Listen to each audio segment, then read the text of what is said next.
from the studios of Farm Journal Broadcast. Coming up on Agday, cold and drought dominate the weather to end 2017. Plus, sugarcane harvest continues in the South. And agribusiness discussing wheat markets. What happened here is we've become competitive on the world market, and we've seen a little bit more export business here recently. Meet a Texas toy maker working hard to fill his holiday orders, and is an electric pickup in your future. Agday, presented by the Chevy Silverado. High-strength steel for high-strength dependability.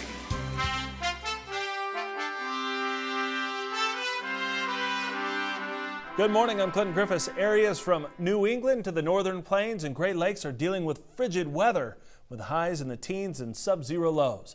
And it appears we'll welcome the new year with those same bone-chilling temperatures. You can almost feel the cold coming through your TV of Lake Superior in Duluth, Minnesota. Steam rising from the warmer lake water. About 3 hours north in International Falls, Minnesota, the temperature plunged to 37 degrees below zero. That's not wind chill factored in either. That's air temperature shattering a 93-year-old record.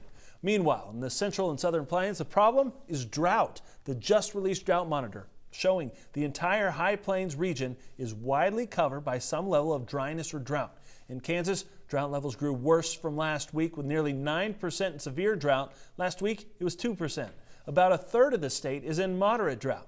USDA meteorologist Brad Rippey says the effects of La Nina are quite apparent. So given the fact that we've had a much more typical La Nina, we have seen drought expanding and intensifying across a broad area of the country, most notably from Southern California through the central and southern High Plains, and also in parts of the Mid-South, the lower Mississippi Valley, and even along the Atlantic coast. We have seen generally dry conditions so far this autumn and winter, and there's no reason to believe that shouldn't continue, so we do expect to see drought to further expand and intensify across broad sections of the central and southern United States over the next several months. Back to cold weather, meteorologists at the Mount Washington Observatory, New Hampshire, had some free time on their hands. They conducted an experiment to illustrate the cold. A staff member dumped a pitcher of boiling water into the air, which immediately turns into snow. The thermometer read 34 degrees below zero. Of course, this kind of cold is nothing to play with. Well, your fields may be quiet. The Louisiana sugarcane harvest is still running. In fact, it may be extended well into January. Craig Gautreaux from the LSU Ag Center says an exceptional crop is forcing a late run at the sugarcane grinding plants. Louisiana's sugarcane grinding season is a 3-month marathon of cutting and hauling sugarcane to the mill in all types of weather conditions. This year's harvest is a little different, both in length and in weather. Some mills are expected to run as late as January 20th, making it a 4-month journey. That's very late. That makes a lot of people nervous going that late, but we've had a good crop. We're sitting on a record crop here in Louisiana. Last year, Louisiana's sugarcane crop produced a record for sugar recovery per ton of cane.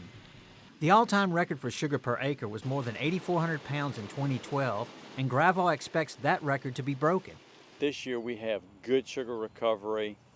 In addition to that, we have good tons of cane per acre. So we've got sugar and tonnage, and that's a great combination. Weather always plays a factor in producing a successful crop. Last year's dry harvest got this year's crop off to a good start, and rain came just when the crop needed it. We just had timely rains. We didn't have too much rain, didn't have, too little rain. Looks like this crop was just irrigated for most of the year. This year's crop even survived a snowstorm and the cold weather that came with it. The duration of that freeze wasn't long, and it looks like we escaped some of the most damaging aspects of that. This season will be remembered for its extended grinding season, a South Louisiana snowstorm, but mostly for its phenomenal sugar content. It's a long season out there, especially when you harvest 7 days a week and you're going well into January. It's good for them to see the fruit of that labor. With the LSU Ag Center, this is Craig Gautreaux reporting. All right, thanks, Craig. As we reported, amid quality and foreign material concerns from China, new guidelines are being implemented for soybean shipments from the U.S. U.S. soybean exports must have less than 1% foreign material. Those tougher quality rules are set to take effect on January 1st. However, a new Reuters report says half of U.S. soybeans exported to China this past year would not have met the new rules for routine delivery.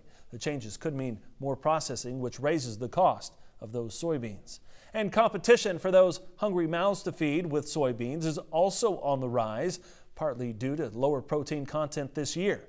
A Bloomberg report says this year's protein content averaged 34.1% per bushel. That ties to the 2008 low, which is the lowest protein percentage since USDA began keeping track.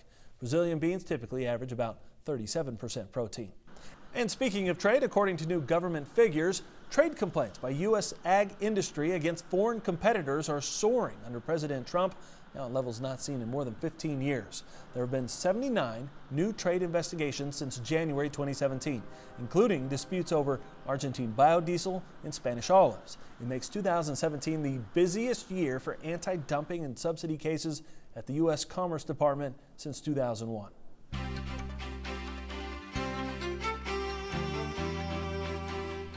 Cindy Clausen's in for Mike Hoffman again today and has today's crop comments and wind forecast. Good morning, Cindy. Good morning, Clinton. While the cold blast can be dangerous and makes farm chores rather difficult, it can also create some scenic views. Landon Friesen of Crystal City, Manitoba posted some photos. Landon says it was another beautiful day for clearing some snow.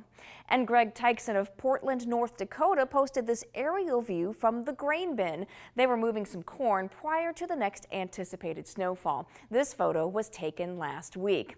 All right, let's talk about that wind speed forecast. And really the focus has been in the Rockies over the past 24 hours. As we add on some time, though, you're going to see a storm system pushing off to the east, and that's going to start to bring some stronger winds into parts of the plain states, getting into the Midwest. See those winds starting to pick up from Minnesota all the way down into Oklahoma, and then getting into the Great Lakes region as a storm system moves on through into the Great Lakes.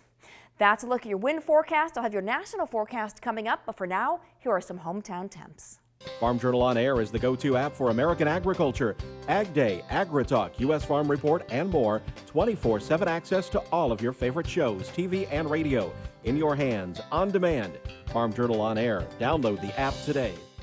When we come back, we'll talk wheat markets with Joe Vaclavic. And later, the presents may be open, but the work isn't done for this Texas toy maker. Agday, brought to you by Prosaro Fungicide from Bayer. Agday, brought to you by John Deere. Where can you find the most comprehensive inventory of John Deere certified pre-owned tractors, combines, and sprayers? Machinefinder.com. Sometimes the best new addition to your fleet isn't new.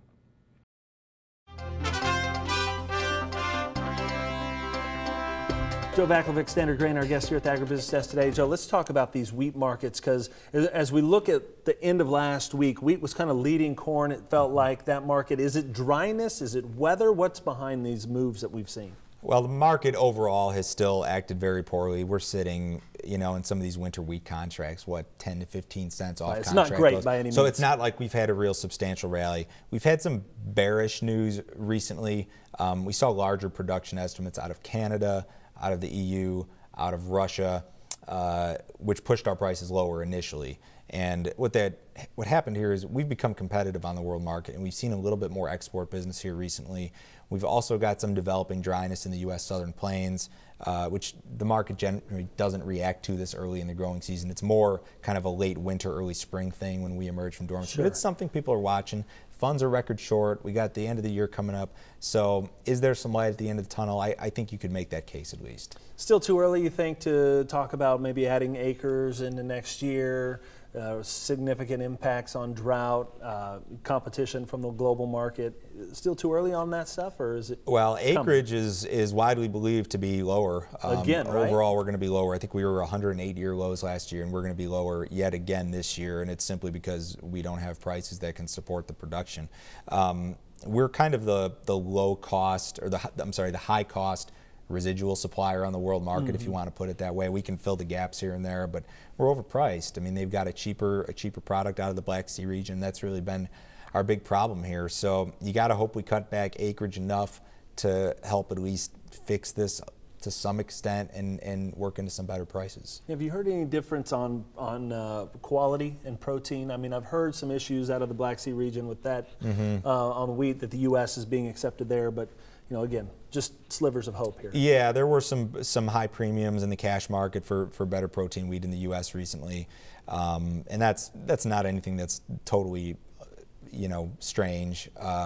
But overall, yeah, I mean, we've got to hope we reduce acreage enough, maybe run into a weather problem somewhere. Generally with wheat, you need a couple of them at the same time at least. Right. And I think we're in the process, and people have been saying it for a long time, I think we're in the process of carving out some kind of long-term bottom, but it might take a long time to carve out that long-term bottom. All right, well, we'll continue to watch the wheat market. Appreciate it, Joe. We'll be back with more Agday in just a minute. For more information about Standard Grain and its services, call Joe at 312-462-4438. Agday, brought to you by the Enlist Weed Control System. More weed control, less drift and volatility, maximum yield potential.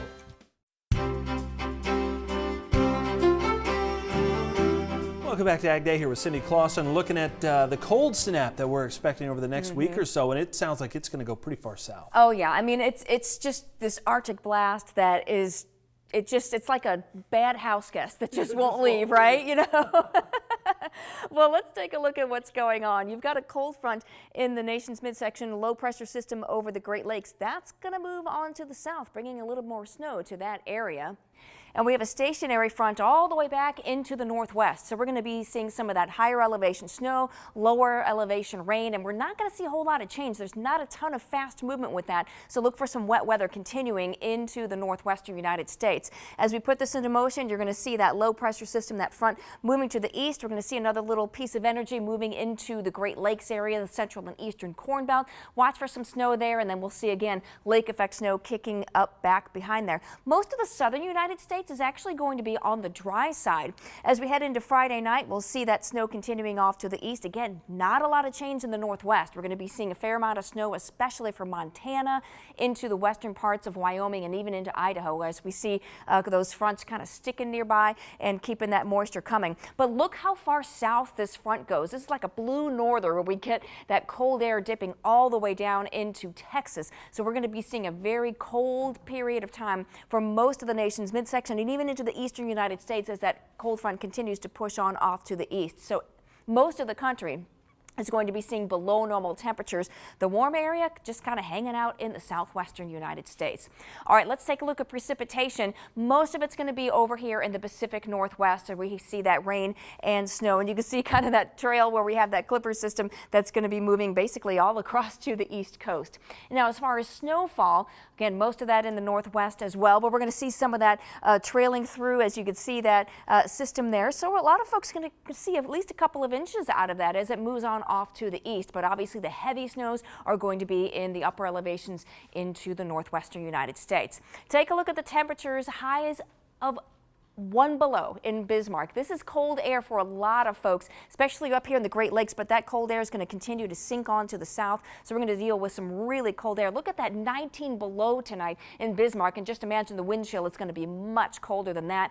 And then as we get into tomorrow, we're going to see that cold air go even farther with below zero highs, even down as far as Omaha. That's a look at your national forecast. Now let's check on the weather where you live. Wellington, Utah, plenty of sunshine today and a touch warmer with a high temperature of 48 degrees. Independence, Iowa, very cold with some snow, a high of only 9 degrees. And then Broadway, North Carolina, sunny and warmer for you with a high of 44. Coming up next week, we're revisiting my recent trip to Mexico ahead of the next round of NAFTA negotiations slated for Canada in late January. We'll talk to the people impacted in agriculture by the results, including a visit to a brewer who warns beer prices could go up if NAFTA goes away. A special edition of Ag Day next Tuesday, January 2nd, right here for Ag Day. The automaker known for electric vehicles wants to get into the pickup business. Are you ready for that on your farm? And first, a Texas toy maker who puts purpose into his farm-friendly toys. Receive a free trial of the Daily Grain Plan newsletter from Roach Ag Marketing. Text Roach to 31313. Start your subscription today by texting Roach to 31313.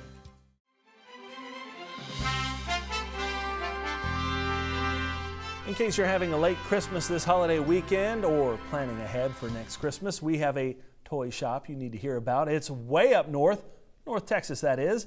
In this report from the Texas Farm Bureau, Ed Wolf says this toy maker creates farm toys that are built to last. Way up north lives a toy maker. He's working around the clock making sure every child on his list has a toy to open on Christmas morning. He doesn't have a long white beard or a red suit, but he is jolly. In fact, he's the happy toy maker. Oh, it's awesome. It don't get no better than that. Who could be better to be Santa's helper? I love it. You won't find his workshop at the North Pole, but in Happy, Texas, just south of Amarillo.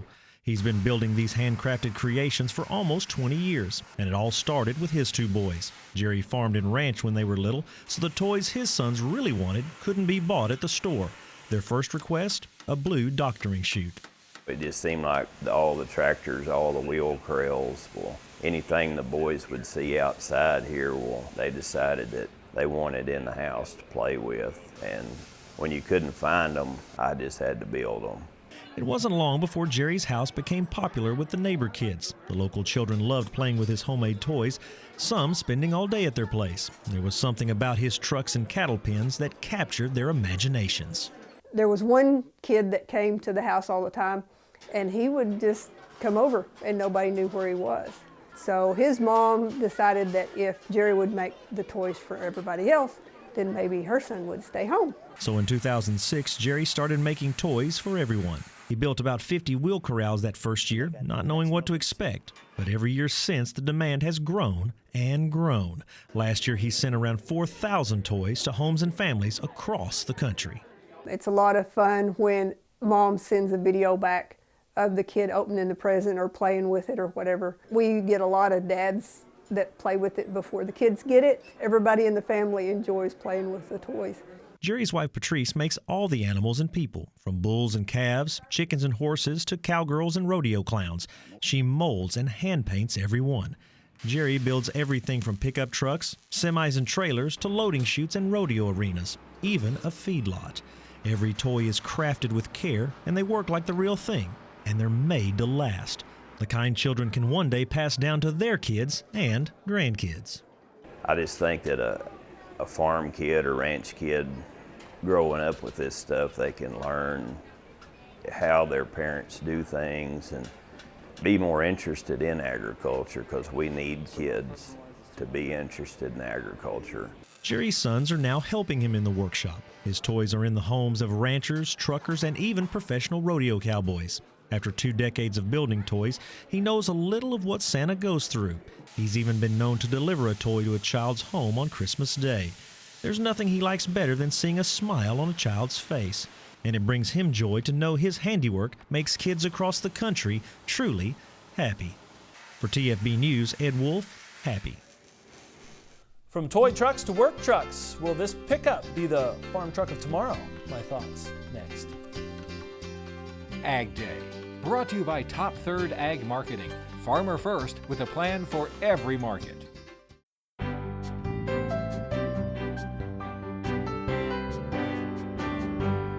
In the Country, brought to you by Kubota's M5 series, bringing new levels of comfort to hard work. Learn more at Kubota.com or visit your local Kubota dealer today. Oil prices touched a 2.5-year high this week. The last time fuel costs were up significantly, the impacts were widespread, especially in farming, and it led to some innovations. Companies like Tesla were formed and took off. The electric car built by Elon Musk continues to gain a following for its lack of fuel and battery innovations. That same company rolled out a full-size tractor trailer earlier this year, hoping to get a foot in the transportation door. And just this week, CEO Musk hinting at an electric pickup truck. This is the only drawing the company has ever released of what looks like a 1950s roller skate / pickup hybrid.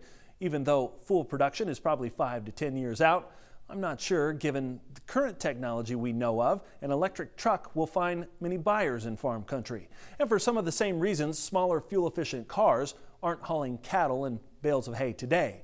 The farm truck is a workhorse. From feed to tractor tires, livestock, and equipment, you can't pull a gooseneck with a Prius. #trademark. Hauling sheetrock across town is one thing. Pulling equipment or cattle an hour down a dirt road is another. maybe I'm wrong. Maybe the company will invest in the infrastructure, the suppliers, mechanics, and power chargers in rural America. But given the fact we're still struggling to get internet and keep doctors, it may just be a futuristic wish for now.